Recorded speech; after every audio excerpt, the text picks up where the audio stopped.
നമസ്കാരം. SSC മലയാളിയുടെ current അഫയേഴ്സിന്റെ പുതിയൊരു ക്ലാസ്സിലേക്ക് എല്ലാവർക്കും സ്വാഗതം. ഇന്ന് നമ്മൾ ആദ്യം നോക്കുന്നത് ദൃഷ്ടി 10 സ്റ്റാർലൈനറെ കുറിച്ചാണ്. ഇന്ത്യൻ നേവി ചീഫ് അഡ്മിറൽ ആയിട്ടുള്ള R Harikumar Adani aerospace park ഹൈദരാബാദിൽ വെച്ച് നടന്ന ഒരു സെറിമണിയിൽ ദൃഷ്ടി 10 സ്റ്റാർലൈനർ ഒരു അൺമാൻഡ് ഏരിയൽ വെഹിക്കിൾ ആണ് അത് അൺവീൽ ചെയ്തിരുന്നത്. അതുമായിട്ട് ബന്ധപ്പെട്ടാണ് ഇത് ന്യൂസിൽ വന്നത്. ഇത് നമ്മൾ ഇൻഡിജീനിയസ് ആയിട്ട് മാനുഫാക്ചർ ചെയ്ത ഒന്നാണ്.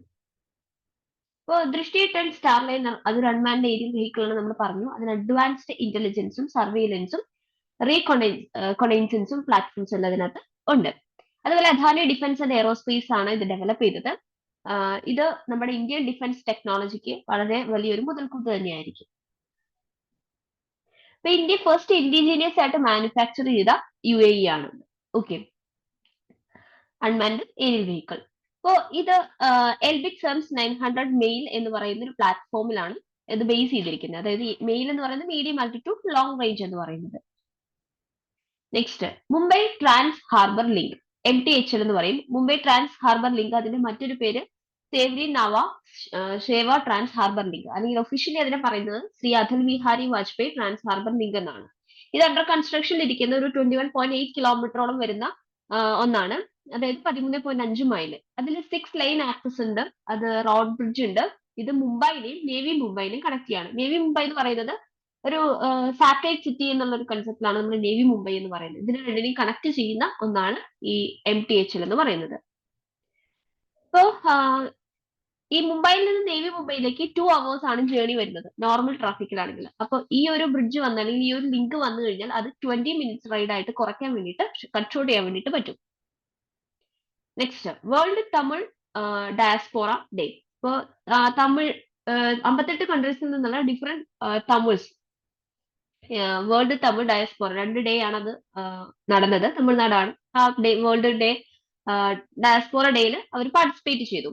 Ministry for youth welfare and sports development Udhayanidhi Stalin ആണ് അത് ഇനാഗ്രേറ്റ് ചെയ്തത്. ഓക്കെ, തേഴ്സ്ഡേ ആണ് അത് നടന്നത്. Next, antimicrobial resistance. കുറച്ച് ഫ്രീക്വന്റ് ആയിട്ട് ന്യൂസിൽ വരുന്ന ഒന്നാണ് ആന്റി മൈക്രോബിയൽ റെസിസ്റ്റൻസ് എന്ന് പറയുന്നത്. ആന്റി മൈക്രോബിയൽ റെസിസ്റ്റൻസ് എന്ന് പറഞ്ഞാൽ ഈ ബാക്ടീരിയ അല്ലെങ്കിൽ ഫംഗസ് ഒക്കെ പോലുള്ള മൈക്രോ ഓർഗാനിസംസ് അവർക്കെതിരെ നമ്മൾ ഉപയോഗിക്കുന്ന ഡ്രഗ്സിനെതിരെ അവർ ഡിഫീറ്റ് ചെയ്യുകയും ഈ ഡ്രഗ്സ് വെച്ച് അവരെ കൊല്ലാൻ പറ്റാതിരിക്കുന്ന ഒരു അവസ്ഥ വരുന്നതാണ് ഈ ആന്റി മൈക്രോബിയൽ റെസിസ്റ്റൻസ് എന്ന് പറയുന്നത്. അതായത് ഇവരെ കൊല്ലാൻ പറ്റില്ല, അവര് ഗ്രോത്ത് കണ്ടിന്യൂ ചെയ്യും. ഈ റെസിസ്റ്റന്റ് ആയിട്ടുള്ള ഇൻഫെക്ഷൻസ് എന്ന് പറയുന്നത് കുറച്ചും കൂടി ഡിഫിക്കൽട്ട് ആണ്, നമുക്ക് ട്രീറ്റ് ചെയ്യാൻ കുറച്ചും കൂടി ഇമ്പോസിബിൾ ആണ്. ഈ റീസെന്റ് ആയിട്ട് ഒരു ന്യൂസിൽ ഉണ്ടായിരുന്ന ഒന്നാണ്, നമ്മൾ ഓൾറെഡി അത് ഡിസ്കസ് ചെയ്തിരുന്നു. സോസിറ ബാൽപിൻ എന്ന് പറയുന്നത്. ഇത് ഒരു it's offering a potential new way to tackle drug resistant Acinetobacter infection. Acinetobacter എന്ന് പറയുന്നത് ഒരു ഡ്രഗ് റെസിസ്റ്റന്റ് ആയിട്ടുള്ള ഒരു ബാക്ടീരിയമാണ്. അതിനെതിരെ നമ്മൾ ഒരു ആന്റിബയോട്ടിക് കൊണ്ടുവന്നായിരുന്നു. അതാണ് സുസുറ ബാൽപിൻ എന്ന് പറയുന്നത്. Okay, next, Orion space gravity 1. ഇത് വളരെ പവർഫുൾ ആയിട്ടുള്ള റോക്കറ്റ് ആണ്. ഡെവലപ്പ് ചെയ്തത് ചൈനീസ് പ്രൈവറ്റ് കമ്പനിയാണ്. കഴിഞ്ഞ ദിവസം ഹയാങ് എന്ന് പറയുന്ന കോസ്റ്റിൽ, അത് ഒരു കോസ്റ്റ് ഏരിയ ആണ് ചൈനയിലുള്ളത്, ഷാൻഡോങ് പ്രൊവിൻസിലുള്ളത്. തേഴ്സ്ഡേ അവര് ഷിപ്പ് ഓഫ് ചെയ്തിരുന്നു. ഷിപ്പിൽ നിന്നാണ് അവരത് ടേക്ക് ഓഫ് ചെയ്തത്. ഈ റോക്കറ്റ് എന്ന് പറയുന്നത് പേലോഡ് 6500 kg വരെ അതിന് താങ്ങാൻ പറ്റും ലോ എർത്ത് ഓർബിറ്റിലേക്ക്. Okay, next, ministry notifies revised rule to ensure quality of medicines. അപ്പോൾ ഈ ആന്റി മൈക്രോബിയൽ റെസിസ്റ്റൻസ് ഒക്കെ ആയിട്ട് ബന്ധപ്പെട്ട് മെഡിസിൻസിന്റെ കാര്യത്തിൽ കുറച്ച് തീരുമാനങ്ങൾ വ്യത്യാസം വന്നിട്ടുണ്ട്. അപ്പൊ ministry of health and family welfare last week notify ചെയ്തത് ഷെഡ്യൂൾ M എന്ന് പറഞ്ഞിട്ട് ഡ്രഗ്സ് ആൻഡ് കോസ്മെറ്റിക് റൂൾ 1945 റൂളാണ്. അതിൽ ഷെഡ്യൂൾ M ഉണ്ട്. അതിലെ റൂൾസിൽ ചെറിയ മാറ്റങ്ങൾ വരുത്തിയിട്ടുണ്ട്. ഈ റിവിഷൻ എന്ന് പറഞ്ഞാൽ എന്തിനു വേണ്ടിയാണെന്ന് വെച്ചാൽ ഫാർമ സെക്ടറിനെ കുറച്ചും കൂടെ മാനുഫാക്ചറിംഗ് ഒക്കെ കുറച്ച് സേഫ് ആക്കാൻ, ഇഫക്റ്റീവ് ആക്കാൻ, അതുപോലെ കുറച്ചുകൂടെ ഹൈ ക്വാളിറ്റി ഉള്ള ഡ്രഗ്സിനെ പ്രൊഡ്യൂസ് ചെയ്യാൻ, ഇന്റർനാഷണൽ ക്വാളിറ്റി സ്റ്റാൻഡേർഡ്സ് മീറ്റ് ചെയ്യുന്ന രീതിയിലുള്ള ഡ്രഗ്സ് പ്രൊഡ്യൂസ് ചെയ്യാൻ വേണ്ടിയിട്ട്, അതുപോലെ പേഷ്യൻസിനും ഇൻഡസ്ട്രിക്കും ഒരുപോലെ ബെനിഫിറ്റിംഗ് ആയിട്ടുള്ള ഡ്രഗ്സ് വരാൻ വേണ്ടിയിട്ടൊക്കെയാണ് ഈ റിവിഷൻ കൊണ്ടുവന്നത്.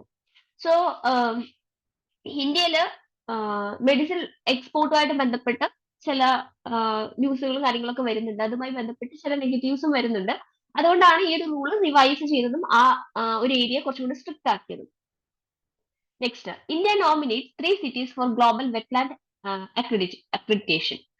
ഇന്ത്യയിലെ 3 സിറ്റീസിനെ വെറ്റ്ലാൻഡ് സിറ്റി അക്രഡിറ്റേഷന് വേണ്ടിയിട്ട് നോമിനേറ്റ് ചെയ്തിട്ടുണ്ട്.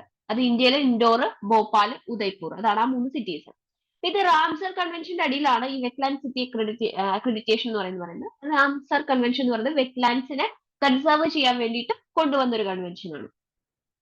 അപ്പൊ ഈ അക്രഡിറ്റേഷൻ ഗ്രാന്റ് ചെയ്യണമെങ്കിൽ കുറച്ച് ഇന്റർനാഷണൽ ക്രൈറ്റീരിയാസ് മീറ്റ് ചെയ്യണം. അത് റാംസർ സൈറ്റ് ഇൻക്ലൂഡിങ് അവർക്ക് റാംസർ സൈറ്റ് കൂടെ ഉണ്ടായിരിക്കണം. അതുപോലെ എക്സെപ്ഷണൽ ആയിട്ടുള്ള കൺസർവേഷൻ മെഷേഴ്സ് കൊണ്ടുവന്ന സിറ്റീസ് ആയിരിക്കണം. Next, the bay of Bengal initiative for multi sectoral technical and economic corporation. അതിന്റെ ചുരുക്കപ്പേരായിരിക്കും നമുക്ക് കുറച്ചും കൂടെ പരിചയം, ബിംസ്റ്റെക് എന്ന് പറയും. അപ്പോൾ the bay of Bengal initiative for multi sectoral technical and economic cooperation എന്ന് പറയുന്ന ഒരു ഇന്റർനാഷണൽ ഓർഗനൈസേഷൻ ആണ്. 7 സൗത്ത് ഏഷ്യൻ അതുപോലെ സൗത്ത് ഈസ്റ്റ് ഏഷ്യൻ നേഷൻസ് ഇതിൽ പാർട്ടിസിപ്പേറ്റ് ചെയ്യുന്നുണ്ട്. ഇതിൽ മെമ്പർഷിപ്പ് ആർക്കൊക്കെ ഉണ്ട്? ബംഗ്ലാദേശിനുണ്ട്, Bhutan, India, Myanmar, Nepal, Sri Lanka, Thailand. അപ്പൊ ഇന്ത്യക്ക് മെമ്പർഷിപ്പ് ഉണ്ട്, ഓർത്ത് വെക്കുക.